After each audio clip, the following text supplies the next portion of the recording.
Assalamualaikum warahmatullahi wabarakatuh. Innal hamdalillah nahmaduhu wa nasta'inuhu wa nastaghfiruh wa na'udzu billahi min syururi anfusina wa min sayyiati a'malina may yahdihillahu fala mudilla lahu wa may yudlil fala hadiya lahu. Walhamdulillazi hadana li hada wa ma kunna linahtadiya laula an hadanallah. Laqad ja'at rusuluna rabbina bil haqq wa nudu an termujanna urusma bima kuntum ta'malun. Walhamdulillahi arsala rasulahu bil huda wa dinil haqq yudhhiruhu 'ala dini kulli walau karihal musyrikun walau karihal munafiqun walau karihal kafirun. Asyhadu an la ilaha illallah wa asyhadu anna muhammadar rasulullah. Rabbi shrah li sadri wa yassir li amri wahlul 'uqdatam min lisani yafqahu qawli, amma ba'd. Faqala ta'ala fil Qur'an karim, a'udzu billahi minasyaitonir rajim, ya ayyuhalladzina amanu taqullaha haqqa tuqatih wa la tamutunna illa wa antum muslimun. Wa qala aidan wa idza quri'al Qur'an fastami'u lahu wa ansitu la'allakum turhamun. Bapak-bapak, ibu-ibu jamaah kaji Al-Qur'an rahimakumullah. Pertama-tama kita panjatkan puja puji syukur hanya milik Allah Subhanahu wa taala yang telah insyaallah kepada kita sekalian kesehatan, kenikmatan, waktu sehat hingga kita dapat berkumpul bersama-sama di majelis ini. Dan tak kalah pentingnya adalah insyaallah kesadaran, keinsafan dari kolbu Bapak Ibu semuanya hingga kita dapat berkumpul bersama-sama di majelis ini. Wasanian yang kedua yaitu salawat serta salam semoga terlimpahkan pada seluruh nabi wa sejak Nabi Adam hingga Nabi Muhammad sebagai penutup para nabi. Bapak-bapak, ibu-ibu rahimakumullah,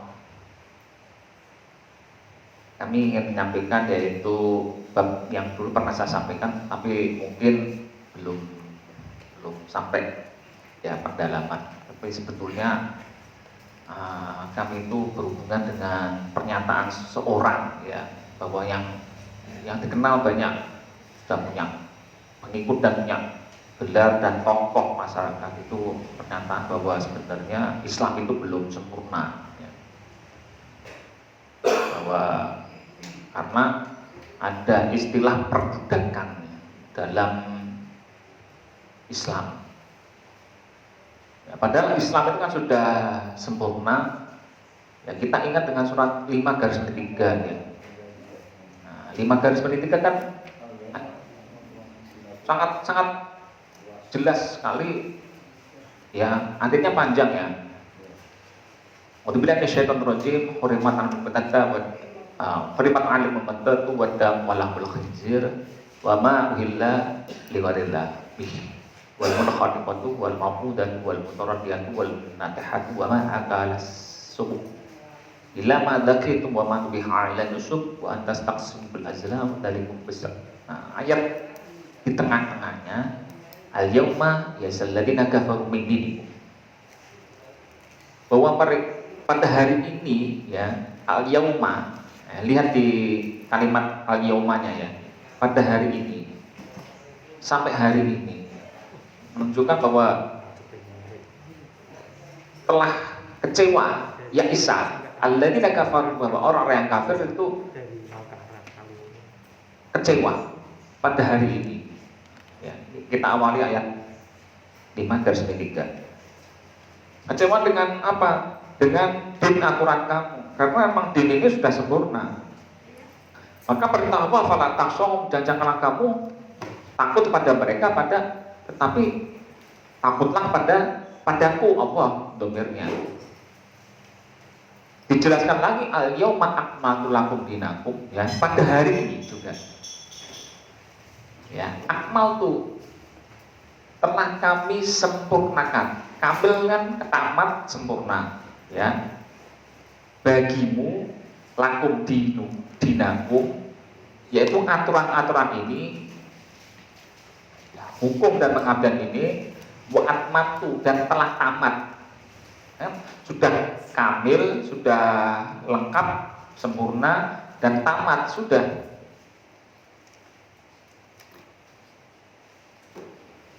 apa? Yaitu nikmat yang Allah berikan, yaitu adalah petunjuk Al-Quran ini. Dan rodi itu, dan Allah dan saya, Allah sudah ridho untuk kamu yaitu Islam sebagai din. Jadi Islam itu adalah keselamatan. Yang masuk Islam ada akan selamat dan damai, tentram, penuh kedamaian, penuh keselamatan.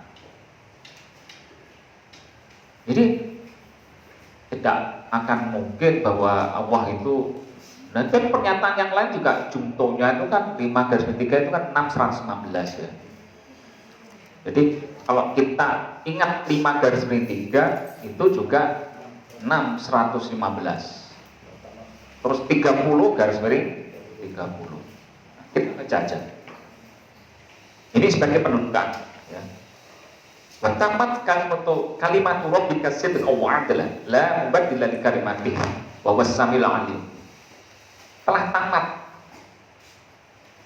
Kan tadi al-yauma akmaltu lakum dinakum wa atmamtu, lah kalau di sini tamat. Tamat apa? Kalimat. Bahwa kalimat-kalimat Allah sudah ada di Al-Quran. Secara sidq, benar, wa adlan, dan adil. Adil itu seimbang, sempurna. Keseimbangan, equilibrium, ada keseimbangan dalam petunjuk Allah. Nah, pasti benar. La mubaddila, tidak ada pergantian ataupun perubahan bagi kalimat-kalimat ini. Jadi tidak boleh ditambahkan dan dikurangi. Dan Allah Maha mendengar dan Maha mengetahui di akhir ayat ini. Sebarang siapa yang mengurang-urangi atau menambah-nambahi, Allah akan mendengar. Dan siapa saja itu Allah pasti tahu. Jadi 5/3 615. Terus juga dibuka ayat 30 ya. Fa'akim wajhaka lid-dini hanifah. Maka luruskanlah, dirikanlah wajahmu untuk din yang sempurna. Hanif itu sempurna, Bapak Ibu. Yang lurus, sempurna. Fitrah, bukan fitrah itu hati ataupun kesucian. Dari kata fatoro, yaitu apa? Allah yang menyusun. Fitrah, yaitu din itu adalah susunan Allah. Alam semesta raya ini adalah susunan Allah. Fitrahallahillati fataran nas, yang memfitrahkan atau yang menyusun manusia atasnya hanya kepada badan fitrah tadi. Di manusia itu harus mengikuti fitrah susunan Allah.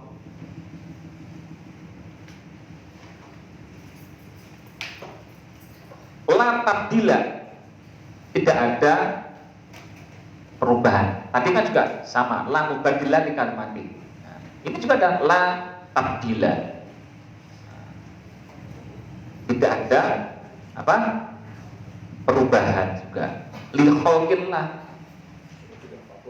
Ya.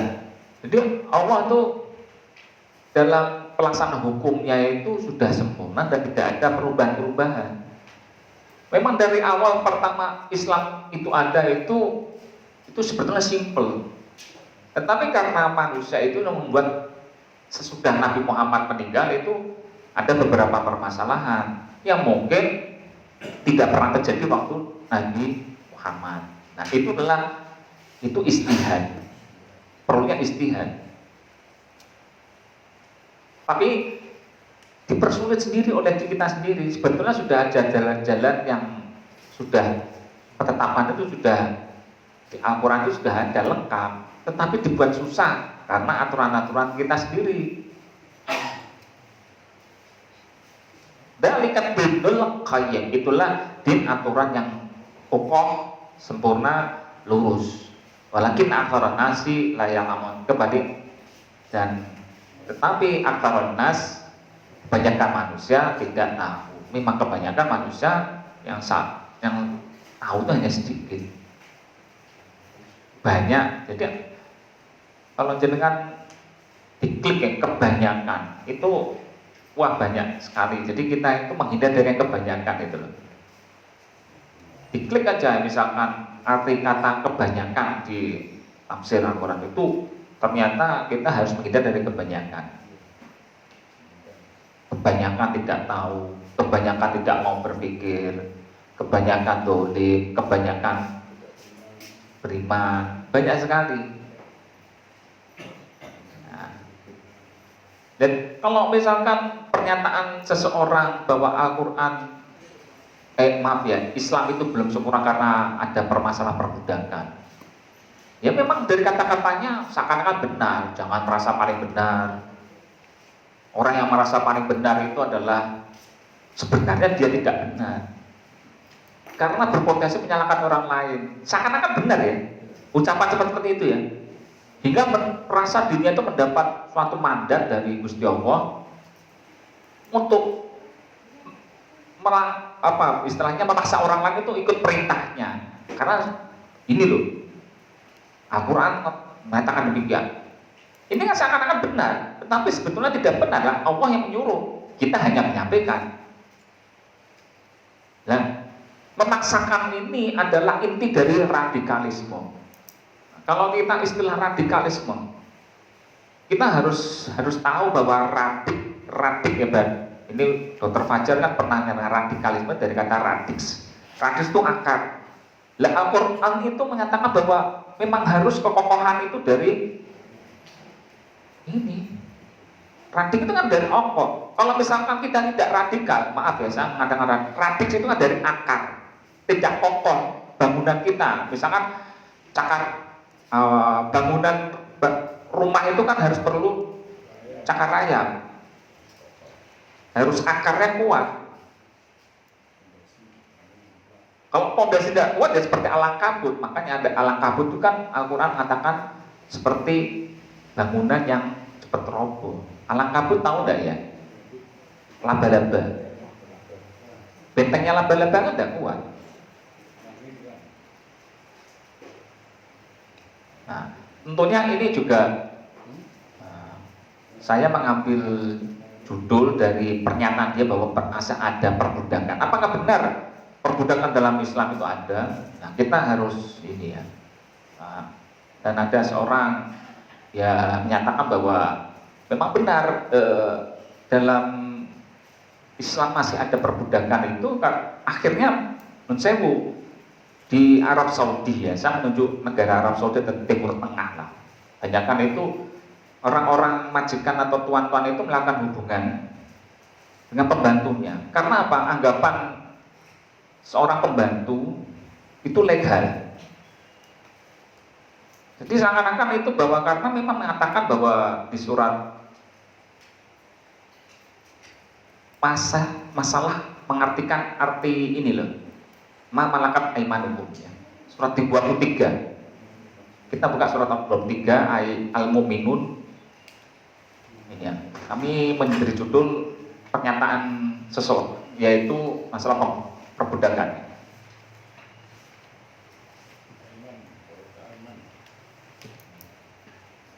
Surat 23 Al-Mu'minun 5-7 lah. Jadi di Arab Saudi atau negara-negara Timur Tengah itu majikan-majikan masih melakukan melihat bahwa pembantu itu seperti budak. Budak yang harus ya boleh digauli. Karena mendasarkan pada ayat ini 23:5-7. Apakah benar? Demikian. Coba ya kita lihat ya. Kita buka bareng-bareng. A'udzubillahi minasyaitonir rajim. Walladzina hum li furujihim hafidun illa 'ala azwajihim aw ma malakat aymanuhum fa innahum ghairu malumin. Faman ibtagha wara'a dzalika fa ulaika humul 'adun.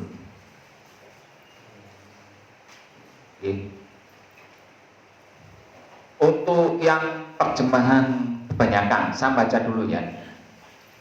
Dan orang-orang yang 23:5, orang-orang yang menjaga kemaluannya. Nah, di ayat selanjutnya 23:6, Benar nggak ya? Kecuali terhadap istri-istri mereka atau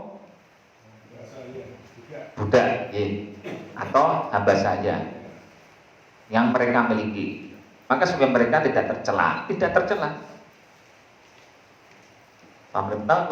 Tetapi barang siapa mencari balik itu atau zina, maka mereka itulah orang-orang yang melampaui batas. Nah, ini pernyataan budak itu dianggap bahwa pembantu rumah tangga adalah budak, dan memang Islam masih menyantumkan budak itu berarti masih ada perbudakan. Kalau diartikan 23 garis 6 itu bahwa pembantu rumah tangga budak dan terserah dia mau digauli, nah ini salah. Kalau berdasarkan dengan surat 23 garis 5 garis 7 sampai 7, seharusnya kalau terjemahan yang wajar ya, surat 23 garis 5 ini harusnya demikian ya, kita baca yang artinya adalah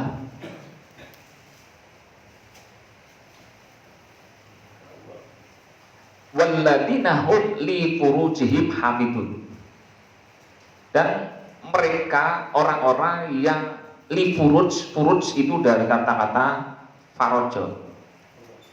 Farj itu artinya adalah kehormatan, ya.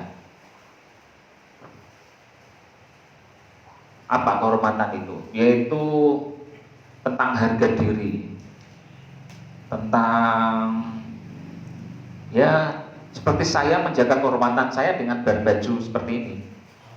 Saya kalau misalkan saya ngisi atau mau bertemu atau bertamu dengan pakaian sewu, pakaian oblong atau tidak berpakaian cuma celana,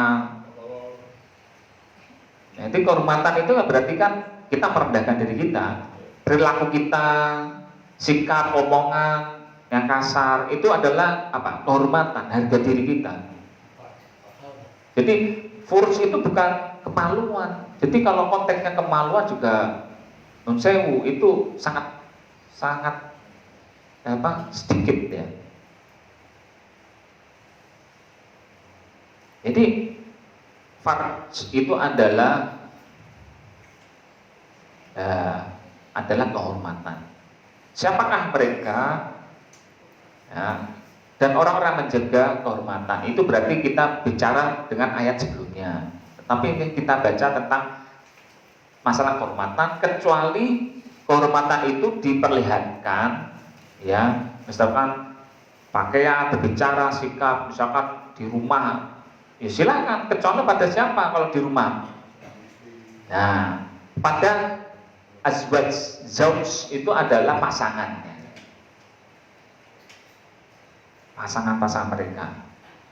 Zauj itu adalah pasangan. Jadi farj itu adalah kehormatan, kemudian azwaj itu adalah pasangan. Berarti sama istri, bisa juga suami. Jadi kalau ini ayat ini kan berlaku bukan hanya untuk laki-laki, tetapi untuk juga humnya itu bukan laki-laki, tapi juga pada perempuan. Maknanya seperti gitu loh Pak, menafsirkannya ya. Kecuali pada pasangannya dan bukan budak. Saya mengatakan ini adalah yamin. Aiman itu dari kata tadi ini zauj ya. Zauj itu terjamaknya azwaj. Farj ini jamaknya furuj. Kemudian tadi aiman yaitu jamak dari yamin, jamak min. Aiman ini adalah tangan kanan. Ya. Jamak min yamin, tangan kanan. Berarti sesuatu yang selalu dipakai untuk apa? Bekerja, untuk menulis, menentukan hukum. Sesuatu yang untuk hal yang positif. Kalau saya mengartikannya lebih tepatnya itu tata hukum.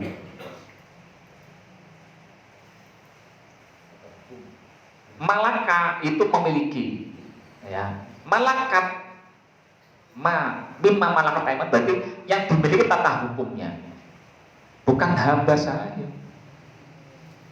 Karena misalkan, karena gini ya Bapak Ibu, bahwa tradisi orang-orang dahulu bahwa hamba saya adalah sesuatu milik pribadinya. Jadi kalau misalkan diartikan bahwa hamba saya, salah. Yang dimiliki malakat aimanukum itu siapa saja? Berarti anak. Jadi kalau misalkan kita berpakaian tidak mensewu kalau di rumah ya, kita mengalami semuanya. Dengan anak kita kan juga berpakaian, apakah seperti halnya ini kepada yang di rumah itu anak, istri, kemudian bapak, ya, sanak kerabat, ada yang sewu karyawan atau pembantu rumah tangga, kita kan bebas kalau di rumah. Beda kalau misalkan kita di luar, kita menghormati diri kita dengan pakaian yang baik, yang bagus. Jadi kita itu menjaga kehormatannya bukan diartikan adalah kemaluan, alat reproduksi, alat kemaluan, tetapi adalah kehormatan kita, cara berpakaian, berlaku. Kadang-kadang kita ngomong sampai nadiri di rumah gitu ya, itu kan berarti kan masalah furuj, kehormatan, harga diri. Tapi kalau kita dengan orang lain itu kan kita harus menjaga diri karena belum terbiasa. Jadi pengertian li furuj ini adalah orang yang menjaga kehormatannya kecuali kepada istri dan yang dimiliki tata hukumnya. Malakat aiman itu adalah yamin, sesuatu yang biasa kita tentukan hukumnya, biasa kita laksanakan pekerjaannya.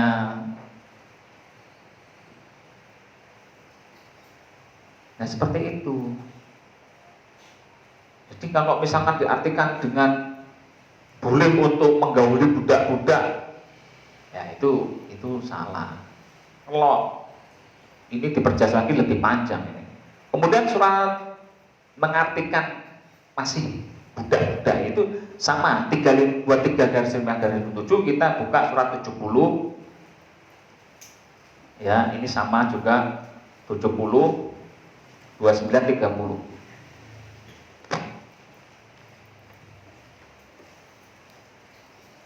Hampir sama, Pak. A'udzubillahi minasyaitonir rajim. Walladzina hum li furujihim hafizun illa ala azwajihim aw ma malakat aymanuhum fa innahum ghairu malumin. Ayatnya hampir sama, identik.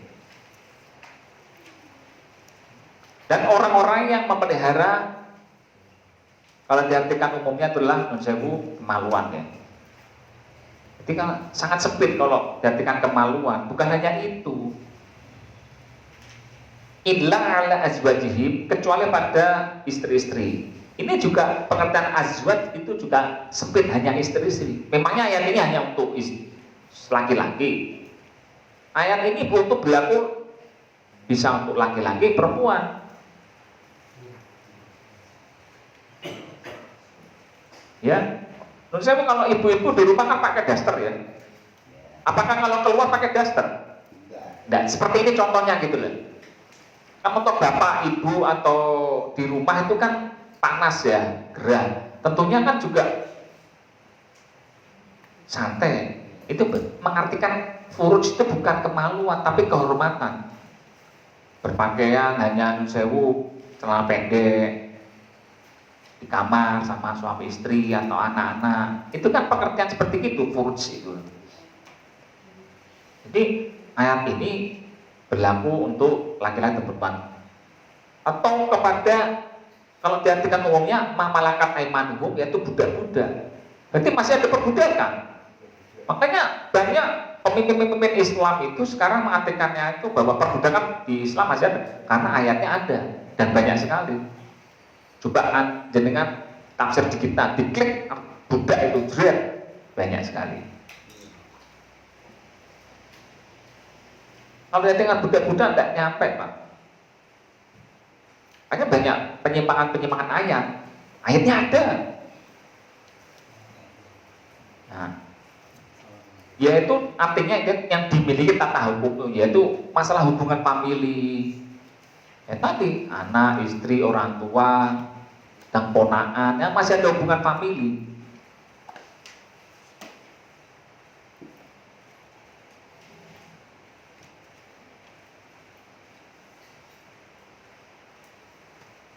Jadi kalau misalkan Islam belum sempurna, tentunya ya karena belum paham dengan beberapa nunsewu. Dan ini memang nunsewu ya. Islam sudah sejak Nabi Muhammad disampaikan sebagai penyempurna din sebelumnya. Itu ternyata kita terlalu ya percaya kalau sudah misalkan seorang sultan Islam, ternyata ini kita buka ya romantisme daripada kesultanan Islam, sedangkan Kesultanan Abbasiyah atau Utsmaniyah ya, yang terlama itu kan Sultan kekhalifahan Utsmaniyah yang sampai bisa menguasai Eropa. Ya. Menurut sejarah ini ya, riwayat di masa pemerintahan Sultan Sulaiman ini bahwa di mana istilah harim. Jadi kan pernah mendengar harim ya? Kata-kata rokmim ya. Itu harim itu kan dari kata haram untuk di ya tentunya harim itu kalau penyebutan kebanyakan orang, saya bisa menyebut orang-orang Arab itu kan istri. Kalau saya lebih enaknya zauji pasangan saya, zaujati. Kalau mereka itu harim.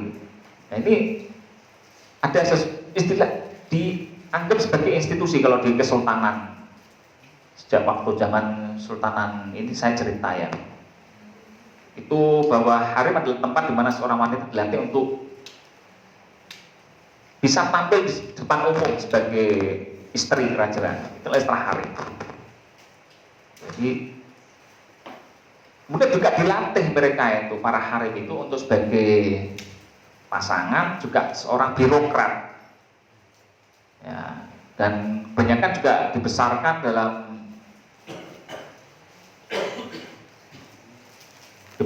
dan dilatih untuk jadi birokrat, bukan hanya sebagai istri saja. Dan para sultan itu juga mereka ternyata diperbolehkan, ini sejarah ya, sejarah. Budak-budak perempuan itu boleh ya jadikan peselir. Bahkan ini saya buka lagi, Sultan Ottoman atau Utsmaniyah itu kebanyakan terlahir dari ibu-ibu yang dianggap budak. Jadi ini sejarah. Dan di dinasti Utsmaniyah hingga abad ke-17 itu ada aturan atau tradisi ini. Perempuan itu boleh menikah hanya satu pria. Jadi ya punya derajat. Jadi keturunan dari dinasti Ottoman dari kalangan istana ya. Itu seorang perempuan, anak sultan, raja itu hanya menikah dengan satu pria. Sebaliknya, yang laki-laki dapat menikah sampai 4, bahkan sampai 18. Dengan budak-budaknya juga. Tetapi dengan aturan Islam hanya dianggap 4. Ini sama saja. Terus aturan yang ini saya buka lagi. Perempuan muslimah hanya boleh menikah kepada yang pria muslim, tidak boleh untuk yang non muslim. Tetapi saya buka lagi, yang pria atau itu ya anak-anak sultan boleh menikahi non muslim. Enggak, ini kan melanggar. Surat 2 Al-Baqarah 221.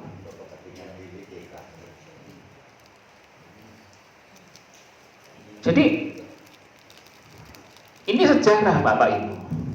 Kita kan terlalu romantis, wah jihad fisabilillah, Sultan Abbasiyah Utsmaniyah itu sampai menguasai benua Eropa. Tetapi kenyataan pada diri para sultan itu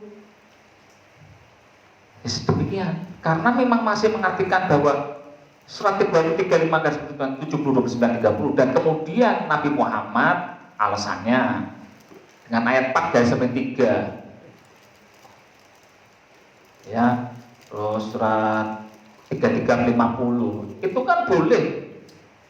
Tetapi kan kita ini kan mengkaji Al-Quran itu pengen tahu sebenarnya benar atau enggak mengartikan ayat tersebut. Ini saya cerita ya.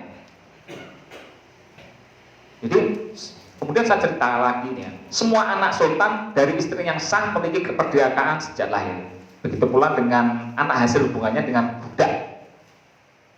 Itu punya kemerdekaan di istana. Sepanjang sang raja atau sultan itu mengakui anak tersebut adalah anaknya. Kalau tidak diakui walaupun dari budak. Nah, ini sejarah. Nah, kemudian ada istilah kalau di Kesultanan Utsmaniyah, Ottoman ya. Itu budak perempuan itu ada 2 kategori. Yang pertama dengan istilah carrier. Ini sebetulnya hingga merubah menjadi bahasa Inggris carry itu membawa. Nah, carrier, tulisannya carrier. Nah, carrier yang pertama itu adalah seorang pelayan istana, atau kalau misalkan sekarang itu seperti pembantu rumah tangga, itu umumnya sampai 50, 70 sampai ratusan juga, tergantung kekayaan sultan tersebut. Yang hubungannya dengan untuk membersihkan istana, mencuci baju, terus ngomong anak kayak gitu ya. Makanan, masak, cuci-cuci, ya seperti pembantu rumah tangga itu disebut carrier, pelayan istana. Ya seperti itu. Dan punya juga budak-budak atau carrier itu yang laki-laki, dan kadang itu budak-budak laki dan perempuan itu juga menikah di istana. Tapi yang laki-laki itu hanya sebatas kontrak kerja. Nah seperti ini. Ini saya cerita. Dan ini ditulis juga oleh para sejarawan. Yang kedua juga ada istilah carrier. Yang kedua adalah disebut harimatau. Ya, tadi ada kata harim. Nah, ini ada istilah kalau bahasa mereka itu harimatau. Itu adalah budak-budak perempuan tetapi jadikan sebagai selir. Jumlahnya banyak.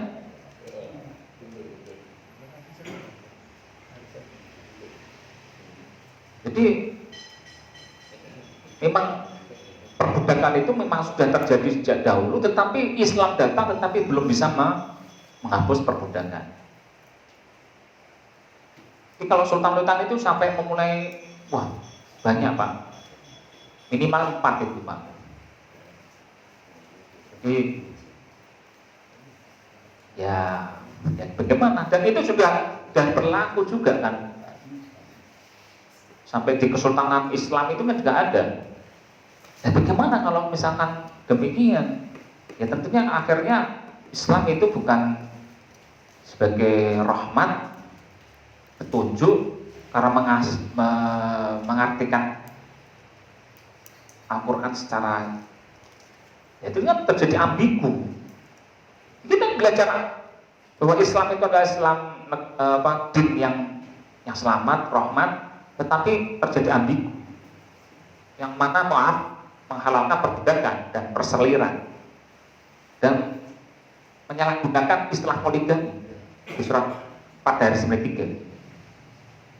Memang benar di sejak perjalanan sejarah itu bahwa sebelum Islam ada banyak sekali perbudakan, dan itu sebetulnya bukan produk agama Islam. Perbudakan itu sudah tradisi, bahwa perbudakan di zaman dulu adalah tradisi yang sudah menjadi pola hidup ya. Sejak Islam disampaikan oleh Nabi Muhammad, ya kita sejarah juga ada ya perbudakan tentang kepada bangsa Bani Israel, ya, penjajahan itu kan juga perbudakan. Nenek moyang kita juga merasakan perbudakan dan penjajahan, ya, dimana orang-orang zaman dahulu itu sampai dikirim ke luar, maaf ya, di negara Suriname, sampai di negara Afrika Selatan, ya, saya dengar ya. Ini sejarah kelam, ya. Dan perbudakan itu dianggap legal zaman dahulu. Dan memang datangnya Al-Quran sebagai petunjuk untuk menghapus budak, tapi masih belum terhapus karena masih mengartikan mamalakat aimanukum itu jadi budak, dan mengartikan surat 4 garis 3 itu salah.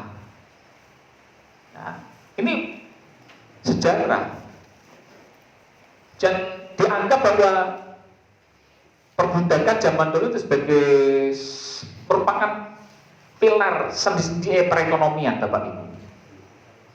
Kalau misalkan perbudakan itu dihapus, Islam menyatakan bahwa ini dihapus, ya, perbudakan.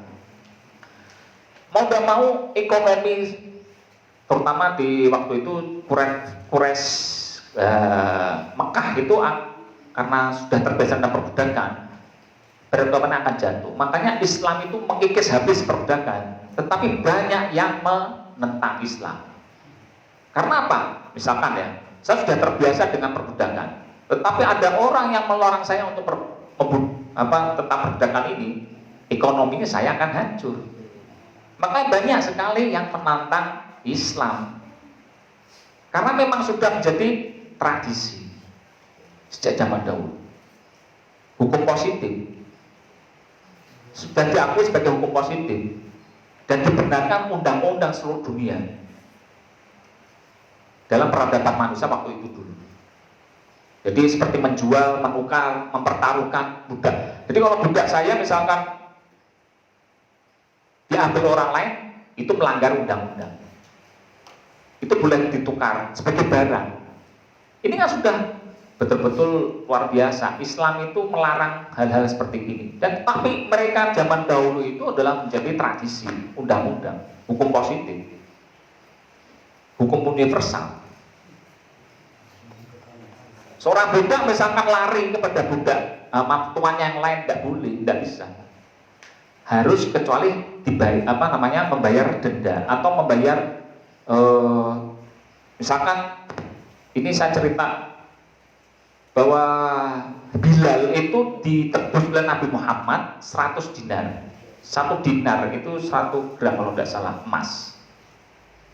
Nah, kalau dirupiahkan sekitar 100 jutaan lah, atau 1 dinar 1 juta misalkan. Nah, seperti ini adalah memang karena tradisi, Pak. Dan Islam itu menghilangkan perbudakan. Dan hukum positif menyatakan yang terakhir itu bahwa budak boleh digauli seperti hanya istri. Menyetubi budak perempuan itu tidak melanggar hukum.